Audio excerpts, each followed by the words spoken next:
জীবনের গল্প অনুষ্ঠানে যেহেতু আমাদের ক্যামেরার সামনে আসছেন, তো দর্শকদের উদ্দেশ্যে আপনি কিছু বলেন। দর্শকদের উদ্দেশ্যে এটাই বলবো যে আমি মিষ্টি ইসলাম, আমি ঠাকুরগাঁও থেকে এসেছি।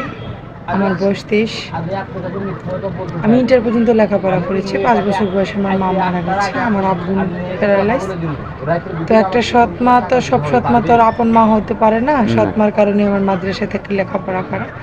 যাই হোক, আমি মাদ্রাসা থেকে লেখাপড়া করে আমি মন খারাপ করি না, কিন্তু আমার অযত্ন করাটা আমি অনেক কষ্ট পেয়েছি।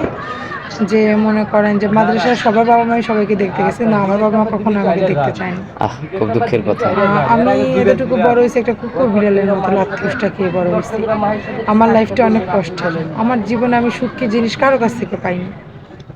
তো আসলে আপনাকে দেখে অনেকটা হাসি খুশি মনে হয়, কিন্তু দুঃখের মাঝেও যে আপনি হাসেন, এটা অত্যন্ত একটা মানে ভালো একটা দিক, পজিটিভ একটা দিক, যে একটা দুঃখের ভাইয়া, মানুষ কেমন করে হাসে। আর আপনি দেখতে অনেকটা সুন্দর, মনে হয় না যে আপনি একজন দুঃখী মানুষ। কিন্তু আপনার জীবনের গল্পটা কিছুটা শোনার পরে আমি খুবই দুঃখিত এবং খুবই আপসেট হয়ে যাচ্ছি যে আসলেই মানুষকে দেখে অনেক কিছু বোঝা যায় না, উপরের দিকটা, ভিতরের দিক ভাইয়া না। আমি ভাবি কোনটা যে আমার আল্লাহ আছে, আর হাদিসে আছে আল্লাহ তাকেই বেশি কষ্ট দেয় যাকে নাকি আল্লাহ বেশি ভালোবাসে। তা আল্লাহ আমাকে, আমার আল্লাহ আমাকে বেশি ভালোবাসে। তো হাসি ধন্যবাদ। খুশিটাও থাকি কেন ভাইয়া। অনেক কান্না করেছি লাইফে। কান্না এখন আমি মানুষকে দেখাই না, আমি দেখাই আমার আল্লাহকে। আচ্ছা, আপনি ওই মানে এখন বর্তমান আপনার বান্ধবীর বাসায় আছেন না, হ্যাঁ আমরা হ্যাঁ, শুনছি। আমার যাই হোক, বাসায় আছি। এটা কি আপনার ওই সৎ মায়ের কারণে নাকি? হ্যাঁ, আমাকে রাত 3টা বাজে বাসা থেকে, যখন আমি মাদ্রাসা থেকে লেখাপড়া বন্ধ করে দিয়েছি, আমি বাসায় গেছি।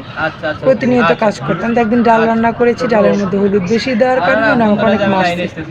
তারপর মনে করেন যে আমি চলে আসছি।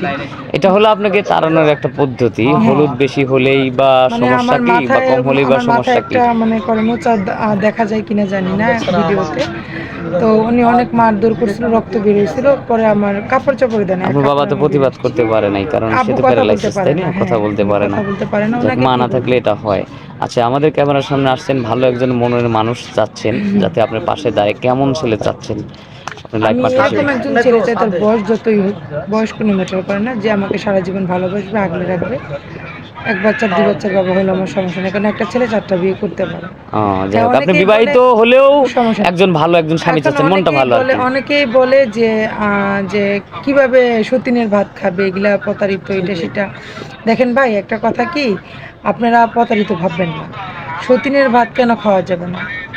একটা আমাদের হাদিসে আছে, আমাদের নবী বিয়ে করেছে অনেকগুলা, তাই না?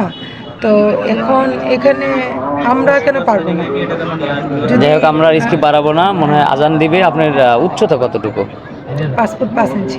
5 ফুট 5 ইঞ্চি। সুপ্রিয় দর্শক, আমরা স্কিপ বাড়াবো না। মেয়েটা বিবাহিত হলেও সে বিয়ে করবে, কিন্তু সে চাচ্ছে একজন ভালো স্বামী, তার মাথার উপর একটা চাচ্ছে। তো আপনারা সবাই ভালো থাকবেন, সুস্থ থাকবেন। আল্লাহ।